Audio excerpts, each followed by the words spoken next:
Please, I don't care what it is, just say something. I'm sorry, buddy. Say something. Why? Why? These were the voices of people grieving the loss of 5 family members, each one taken in a single horrifying night.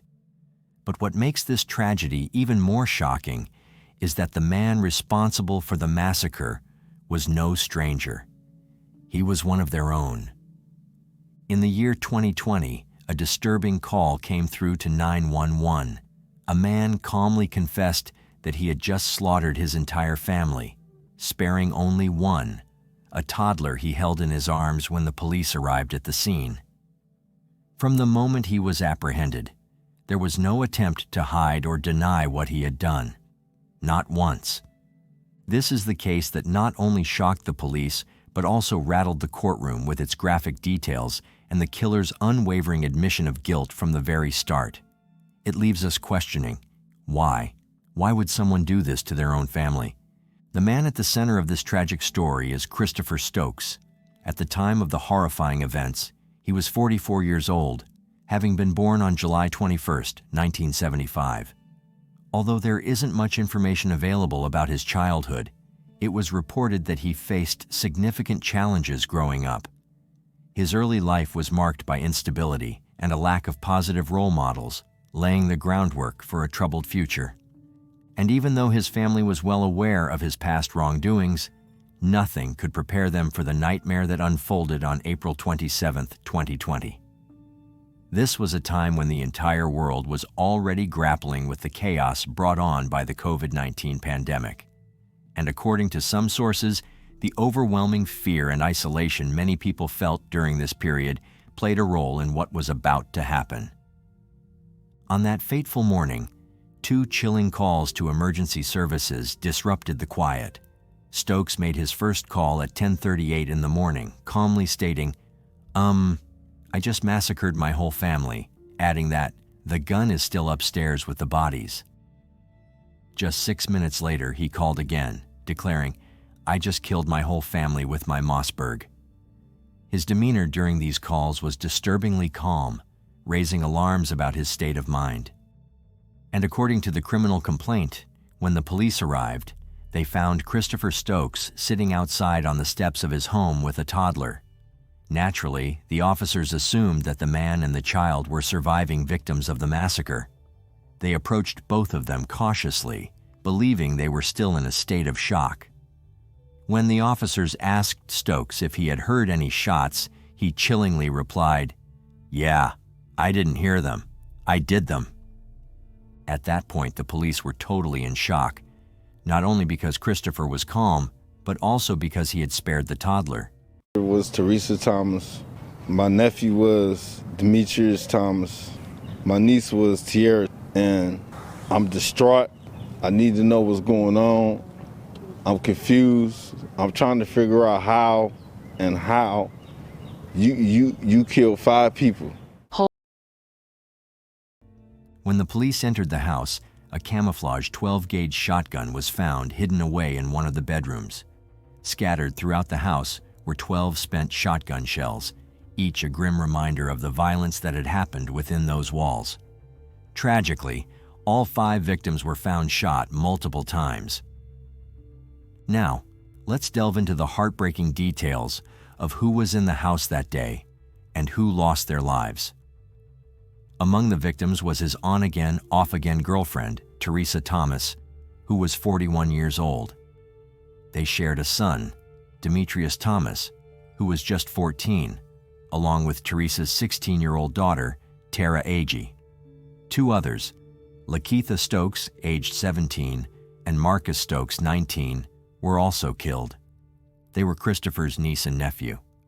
Remarkably, Stokes spared his 3-year-old grandson, who reportedly pleaded with him not to hurt him. Just imagine the trauma this child has endured, witnessing such horrific violence at such a young age. At 3, a child is aware enough to say, "Please don't hurt me." And it's heartbreaking to think about how this experience will shape his life moving forward. But the real issue goes beyond the shock of the crime itself. When Christopher Stokes entered his plea deal, it raised serious questions. He repeatedly stated, "Yes, I did it," which made people wonder about his mental state. Did he suffer from any mental illness? Was he battling depression at that time? How could he make the horrific decision to kill his entire family? By the way, I post true crime and new cases here every day. So if that sounds like your kind of thing, please consider subscribing. It helps a lot. Now, to really understand what might have led to this tragedy, you have to look at his past. As mentioned earlier, Christopher had a long history of run-ins with the law, especially when it came to domestic violence. Back in 2002, he was convicted of misdemeanor battery and got sentenced to probation, along with being required to attend domestic abuse counseling. On top of that, he wasn't allowed to own any firearms. Then, 5 years later, in 2007, things got worse. He pleaded guilty to felony battery, bail jumping, and intimidating a witness. That got him 4.5 years in prison, and once again, no firearms. But it didn't stop there. In 2012, he ended up in court again, this time for another misdemeanor battery with a domestic abuse modifier, which landed him another 18 months behind bars. And in 2016, the State Department of Workforce Development filed a warrant against him seeking unpaid unemployment compensation, totaling $13,304. Unfortunately, the online records provide limited information regarding the details of this case. According to Ben Jed, a spokesman for the Department of Workforce Development, such cases are treated as confidential under state law. Fast forward to 2017, and he's back with another misdemeanor, disorderly conduct, which got him a month in jail. So, it's pretty clear that this wasn't some one-time thing. Christopher had a pattern of violent behavior, particularly towards women, which makes this whole situation even more tragic. Most of his past charges were probably tied to domestic violence, and it's no real surprise that his final horrifying act was against those closest to him, his on-and-off girlfriend, his children, and other family members. Out of the 5 people he killed, 3 of them were women, which shows he had deep-rooted issues with violence, especially against women, that just spiraled out of control. In the end, the court decided that Christopher was mentally fit to stand trial. They determined that he was sane when he committed the murders and fully understood what he was doing. While his actions were tragic and unforgivable, the legal system made it clear that mental illness wasn't the cause of his decision to commit this horrible crime. However, his attorney claimed that he had sought mental health services before the murders, admitting he was starting to hear voices. This was right at the beginning of the pandemic, a time when many struggled to access the care they desperately needed. With the world shifting to virtual support, countless individuals found themselves without the in-person help that could have made a difference. This environment undoubtedly impacted many lives, including his. And although what he did was completely wrong, some people can't help but give him a tiny bit of respect for admitting to his actions and pleading guilty right from the start. By doing so, Christopher Stokes spared his loved ones from the agony of sitting through a long, painful trial, full of drawn-out denials and excuses. Time after time, we see people commit horrendous crimes and then force their families, as well as the victims' families, to endure a lengthy court process where they lie, deflect, and insist on their innocence. But Stokes, at least, owned up to what he did right away. That said, his admission didn't exactly bring peace to those left behind. Yes, his plea deal may have shortened the courtroom proceedings, but the heartbreak, anger, and confusion still consumed the family. In fact, during the hearing, his sister, who was undoubtedly full of grief, spoke up and demanded answers, shouting at him to say something, anything, to explain what he had done. I need you to say something to me, Chris. Please, I don't care what it is, just say something. Another family member, so overwhelmed by her emotions, had to be escorted out of the courthouse because she couldn't stop asking Christopher, why? Why?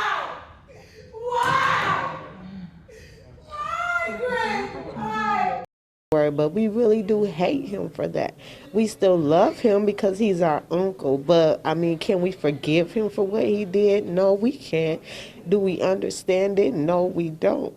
So it's like we just got to take it a day at a time. In response to all of this, Christopher Stokes had something to say, and he didn't hold back. Sitting in court, he expressed his thoughts candidly. "I did the ultimate sin. I deserve to be locked up. I deserve everything I get. I'm not asking for leniency or anything like that. I deserve it. No one in the world should have done what I did."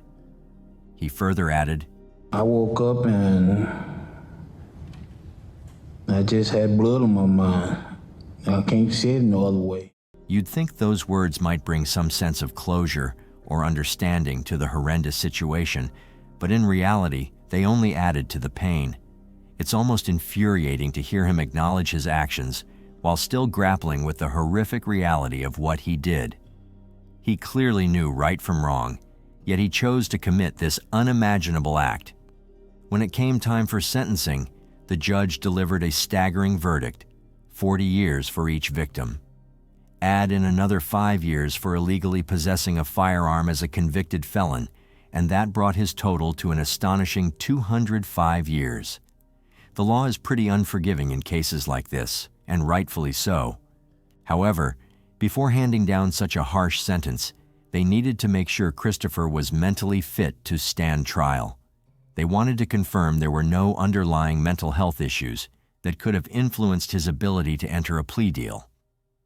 And after being evaluated by 2 doctors, the conclusion was clear. Christopher was mentally fit to understand his actions and face the consequences. In an interview with the Journal Sentinel, Stokes's attorney expressed profound concern about his client's state of mind, stating that his actions were not something a sane person, a normal person, would do. And when it comes to the victims of this heartbreaking family tragedy, family members have made it clear that there was absolutely no reason for Christopher to take such drastic actions against his loved ones. Teresa, the mother at the center of it all, was known for her loving nature and dedication to her kids. She was that kind of mom who was always involved in her children's lives, making sure they had everything they needed, emotionally and physically. Then there's Demetrius, Christopher's son, who was just a teenager but had a bright future ahead of him. Known for his friendly demeanor, he was well liked among his friends and peers. In fact, he was gearing up for college, dreaming big and excited about the future. He had so much to look forward to, and it's incredibly tragic to think that his life was cut short so abruptly. Tara Agee, Teresa's daughter from a previous relationship, was another vibrant light in the family. This young girl was active in school and took part in various extracurricular activities. She had that contagious energy that brought everyone together, and she shared a close bond with her family and friends. The other 2 victims, Marcus and Lakeitha, were siblings, and even though it's not entirely clear why they were there during the killings, their mother, Tilicha Stokes, was completely blindsided by the news. The shock of losing her children in such a horrific way was too much to bear. "The images just keep playing over and over and over," she shared, her pain evident in every word. "I am never going to hear my daughter sing again. I am never going to hear my son's voice again."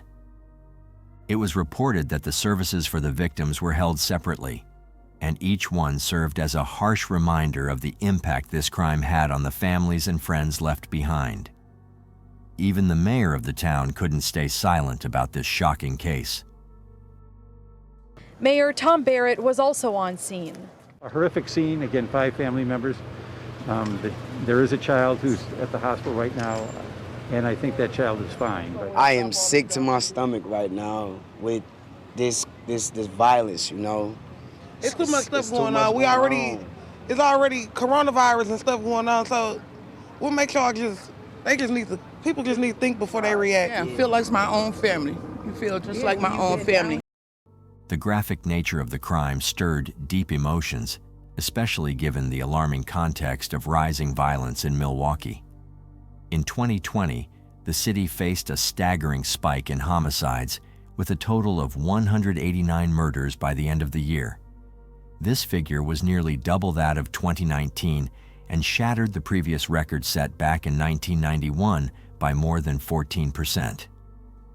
The surge in violence was linked to a mix of factors at that time, many of which stemmed from the unprecedented challenges brought on by the COVID-19 pandemic. Lockdowns, economic hardships, and social unrest all contributed to a perfect storm of chaos and desperation. Just 2 months before the devastating Stokes family tragedy, Milwaukee was already shaken by another heartbreaking event. In February, 5 people tragically lost their lives in a shooting at the Molson Coors Brewing Company campus, one of the city's biggest employers. The shooter, a 51-year-old employee of the company, also took his own life after the attack. Authorities later confirmed he died from self-inflicted wounds. What makes this tragedy also chilling is that, to this day, no clear motive has been uncovered. His reasons remain a mystery, much like how we still don't fully understand why Christopher Stokes carried out the brutal massacre of his own family. The shooting took place in the early afternoon, around 2:08 p.m. local time, while hundreds of employees were still at work. It was a scene of chaos and disbelief as the city grappled with yet another act of violence. Milwaukee Mayor Tom Barrett spoke about the incident during a news briefing shortly after it happened, calling it a tragic day for the city and labeling the shooting as a horrific act. Police Chief Alfonso Morales confirmed that all 5 victims were employees at Molson Coors. He commended the swift response of the city's police, FBI agents, and firefighters, who worked tirelessly to manage the aftermath of the attack. The 5 victims were simply going about their day, working at the brewery, when their lives were abruptly taken. In the wake of the shooting, condolences poured in from various leaders. President Trump, during a news conference, expressed his sorrow for the families affected, calling the incident a terrible thing. Wisconsin Governor Tony Evers extended his thoughts to the families of those senselessly lost, emphasizing the long-lasting impact of such gun violence on both the local community and the state. This shooting marked the 11th mass shooting in Wisconsin since 2004, according to Wisconsin Lieutenant Governor Mandela Barnes. He took the opportunity to call for action, saying, "I want to issue a call, a challenge, because we shouldn't accept this. We should never grow comfortable in the face of these repeated tragedies.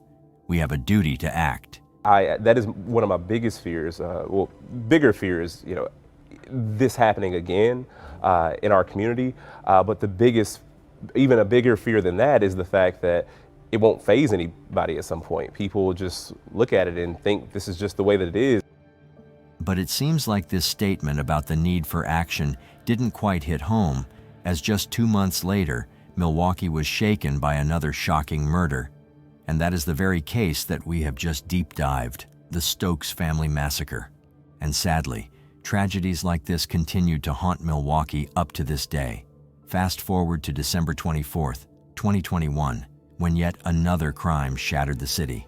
On that fateful evening, Torres Betancourt, just 27 years old, was on her way to a Christmas party with her fiancé and young son when gunfire erupted on the 1300 block of South 29th Street.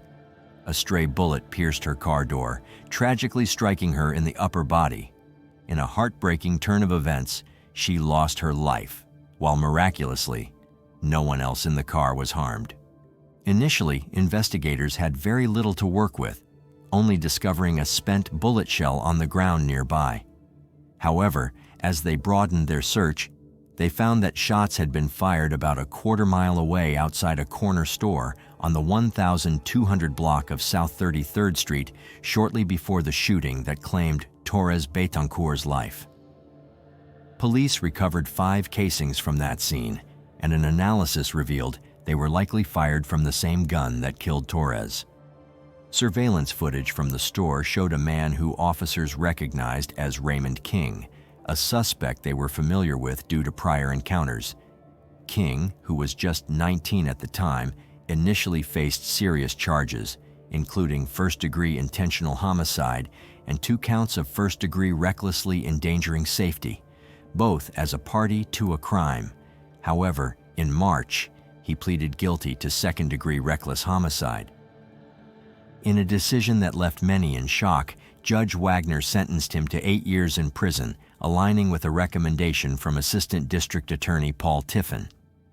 With credit for the 627 days he had already spent in jail awaiting trial, King could potentially be released after only 5.5 years behind bars. Some people can't help but wonder about the notion of justice in situations like this. While Christopher Stokes' sentencing might seem like a form of closure for the victims' families, it doesn't erase the deep-rooted pain or tragic loss. The violence tied to his story, and others like it, continues to cause pain for the families involved, leaving scars that sentencing alone cannot heal. So, what do you think about this? How can we work together to prevent tragedies like this from happening again? We would love to hear your thoughts in the comments below. If you like the way we create these videos and you want to help bring more cases like this to light, hit that like button and subscribe for more deep dives. Thank you once again for watching.